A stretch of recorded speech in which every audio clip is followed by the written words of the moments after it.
Ito ang Sagada Weaving at ito ang una-una natin pupuntahan ngayon. Malapit lang siya actually sa may tourist information or sa may center.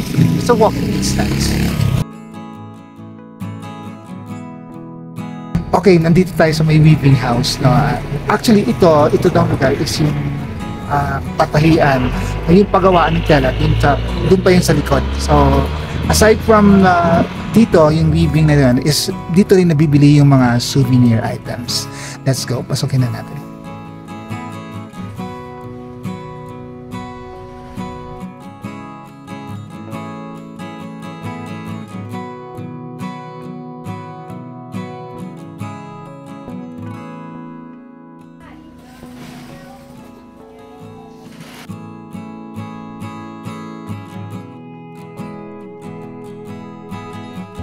So ito na yung mga finished products dito, no? Okay.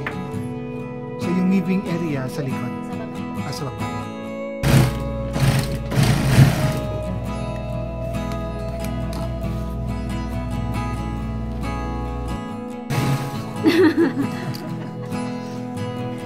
Ayan yung ano, no? Ano siya? So nakita nyo na, no? Dito yung mga finished products ng weaving, no?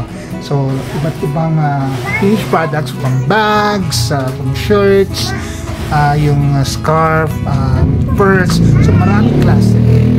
So ito din ang lumalabas na yung souvenir shops na, or souvenir where you can buy the souvenir items. So let's go to the weaving area. Ito naman yung weaving area nila, no? Dito, itong parte na to. Tingnan natin at papasok tayo sa loob. Let's go.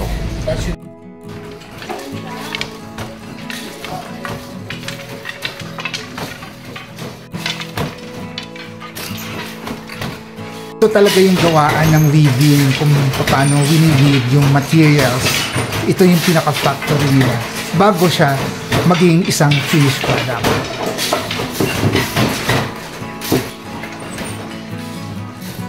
Ayan ha, nakita na natin kung paano ginagawa yung weaving. Puntahan naman natin yung simbahan, which is malapit lang naman sa sentro.